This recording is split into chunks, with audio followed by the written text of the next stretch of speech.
I graduated from high school in 2019 and was promoted to supervisor for a kitchen in a nursing home down the street.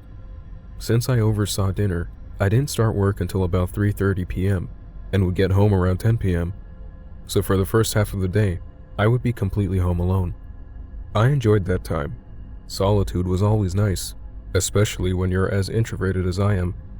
Normally, I would sleep until about noon, but this time I decided to relax on the couch in our main living room and watch Kitchen Nightmares. I remember nodding off and falling into a light sleep, so any small noise would wake me up. The first few times I cracked my eyes open, it would just be from my cats jumping on me, so when I felt the cushion by my feet dip a bit, I figured it was my cat Peach. After a moment, I opened my eyes and realized my younger sister was sitting at the end of the couch, her back facing me.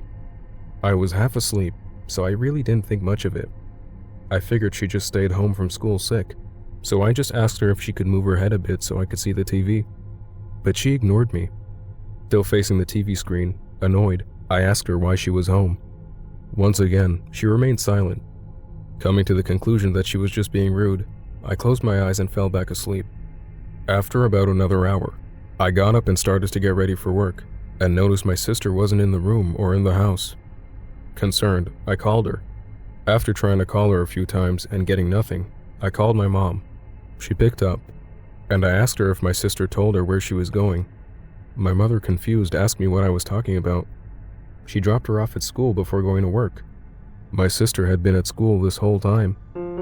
In shock, I hung up and kept this to myself, convinced I was losing my mind, that it was all in my head.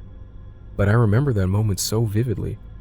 What my sister was wearing, how she was sitting, how I felt a shift in the couch when she sat. This wasn't a dream. This was real. It had to be. There was something in my house with me that morning, and it was not my sister. I kept this experience to myself. As a kid, I had what my parents called a very active imagination, always seeing things, hearing things, and being easily spooked. So I think it got to the point where I just convinced myself this whole experience didn't happen, and that there was some rational explanation. It actually took me a few years to tell my sister about this. Once again, mostly out of fear of being perceived as crazy, and I didn't want to spook my sister, but something she said to me changed that real fast. This takes place in September 2022. My sister and I were waiting in line for a ride at a local amusement park. Every year, my dad's workplace would rent the whole park for employees and their families. We spent most of the day together as a family, but about an hour before closing, my sister and I went to the back of the park to ride some night rides. So it was just the two of us, and the waiting was getting terribly boring.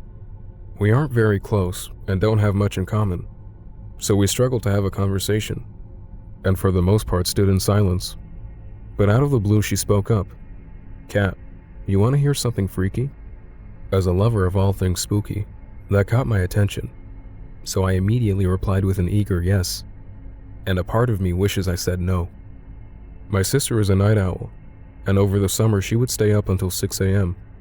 I had just started working a different job after quitting my nursing home position, so I was starting to go to bed at around 12 a.m. every night, and would be up around 10 a.m., so she would be the only one awake.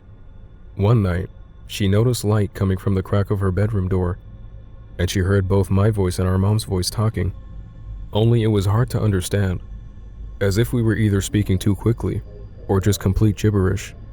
She quickly grabbed her phone, checking the time, and her confusion only grew when she noted it was 3 a.m. What were we doing awake? Sometimes my mom and I would go to the front window if the weather was bad during the night to keep an eye on a storm, or if there were sirens.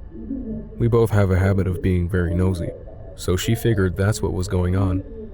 After a few minutes, she could still hear the voices and still see the lights. She got out of bed and opened her bedroom door and rushed into the hallway expecting to see me and my mom by the window talking. Only that's not what she saw. There were no lights on. It was completely dark, besides the illumination from her phone screen, and there was no one in sight. Not our mom, not me, not even the cats were out there. Unsettled and confused, she turned to my bedroom door thinking I was messing with her. She opened my door, and I was asleep with the cats. She goes back in the hall. Mom and Dad's bedroom is also shut. She peeks in, and they're both sleeping. Now, my sister is a rational person. She was always the one to go into the basement first, tell the others that monsters and ghosts aren't real.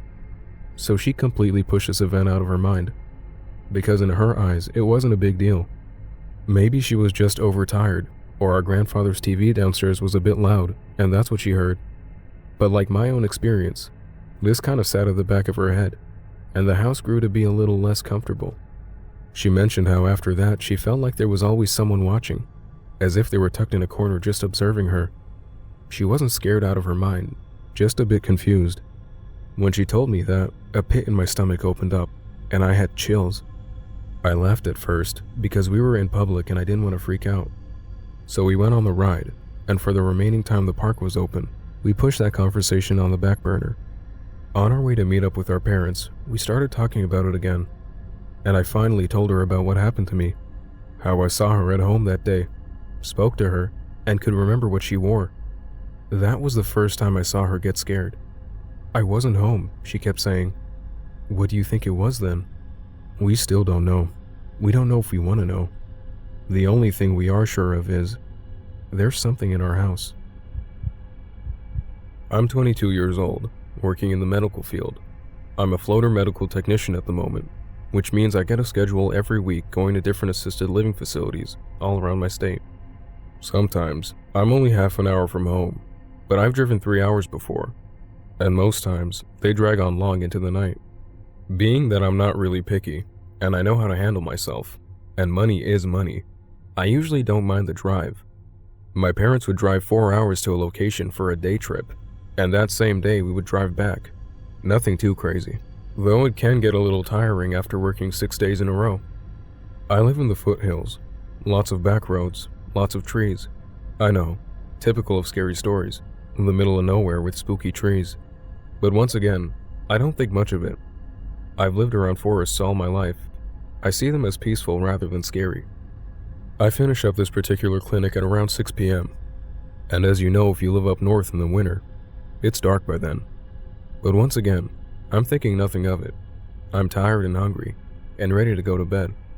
My team calls it a day, and I set up to take my hour and 45-minute drive home.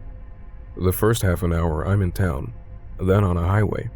Smooth sailing, listening to lo-fi music as per usual, using it as my relaxing and meditative time. I keep driving, then I notice a huge crash up ahead, like a 4 or 5 car pileup, real nasty on this busy highway. So I take an exit off the highway, going to drive around it so I can get home and into my bed quicker, rather than sit and wait for them to clear a path from one of the lanes. Anyway, I start driving through this town, that honestly looks like maybe 3 people live in it.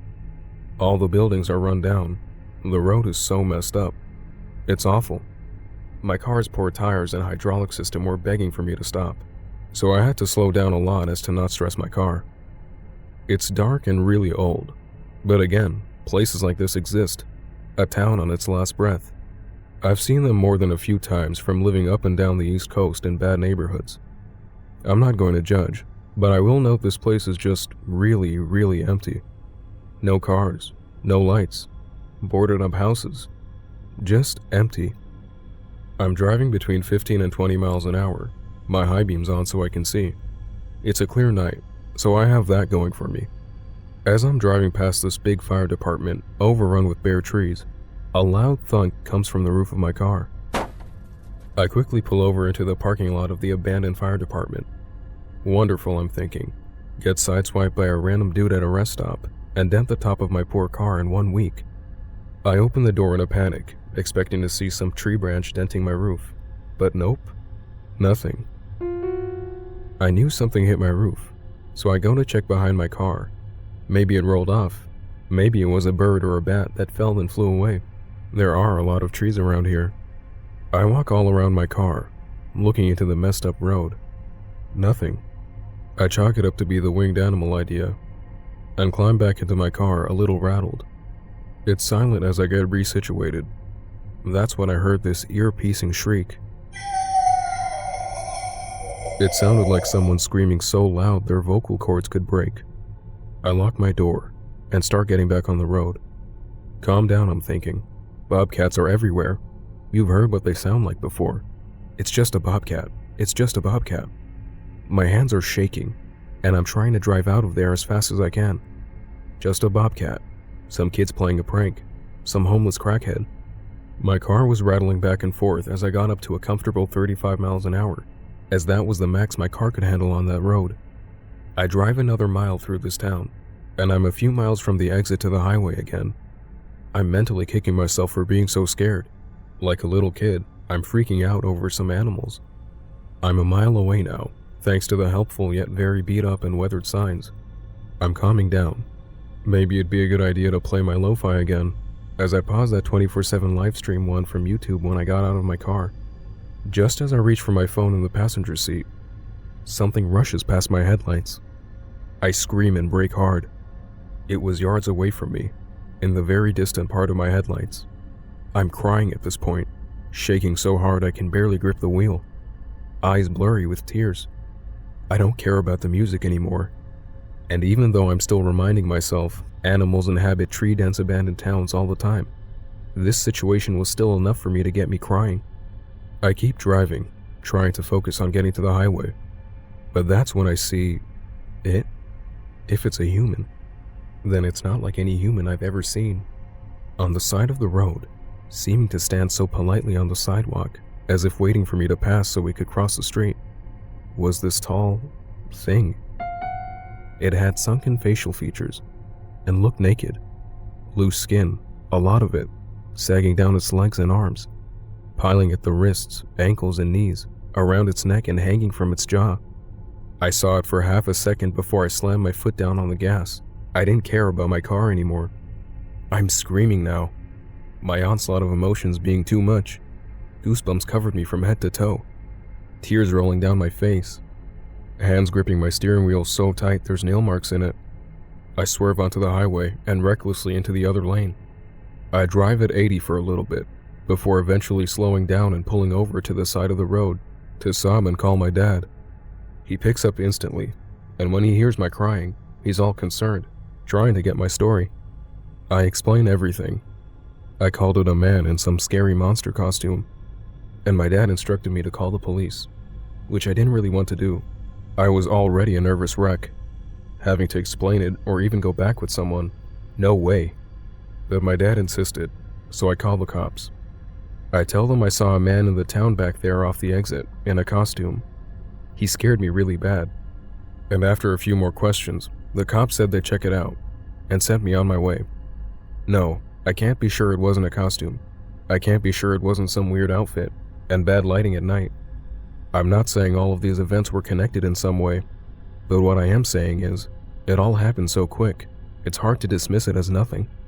And if this was a costume, it had to be a real good one, 'cause it was hyper-realistic, and I saw every single fold and wrinkle, and could even make out a couple blue veins. I haven't gotten a call back from the police about any updates, if there was anyone found with a costume on, stalking the side of the road in a beat-up town at 7 p.m. It happened about a month ago, and I'm better now.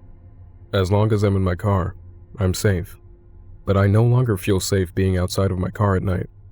Not even the short walk from my front door to my driveway is safe anymore. I'll start shaking and panting if I'm outside in the dark alone for more than 5 seconds. I don't know who to tell, and what to believe. I used to work night shifts as a security guard at the local port. Every night, we had to go do our patrol rounds around the whole perimeter and check every single office. The rounds usually lasted about an hour to an hour and a half. The place was huge, about a 2-mile radius, and even with the two of us on the rounds, it would still take a while. My coworker Mike had called in sick that night, so I went on my patrol rounds alone, and the lieutenant stayed at the front gate post. Around 2 a.m., I had finished the outdoor round in the truck. Sometimes we used a 4-wheeler or a bike. So after finishing the outside round, I would have to go inside of every single building and check the offices to make sure no office employee stayed overnight. And in case there's an intruder or trespasser on the property. The buildings were really dark inside. The maintenance man would shut off the breakers in the box right before he'd leave. Unfortunately, security didn't have access to those keys. Therefore, I had to use my flashlight to light up the hallways and offices. The offices alone were creepy enough due to the old age. The fact that I had to walk around those buildings alone in the dark creeped me out. It's dead quiet in there that you could hear my steel-toe boots echo through the hallways. The next part is a blur, because I began to get chills and hyperventilate. As I'm walking through the dark office hallways, I began to hear a scratching-like sound on the walls right next to me. I stopped to listen, but the nail stopped as well. I thought it was probably just me, so I continued walking, and I stopped dead in my tracks. The scratching sounds began to get louder this time. I knew that it was nothing normal.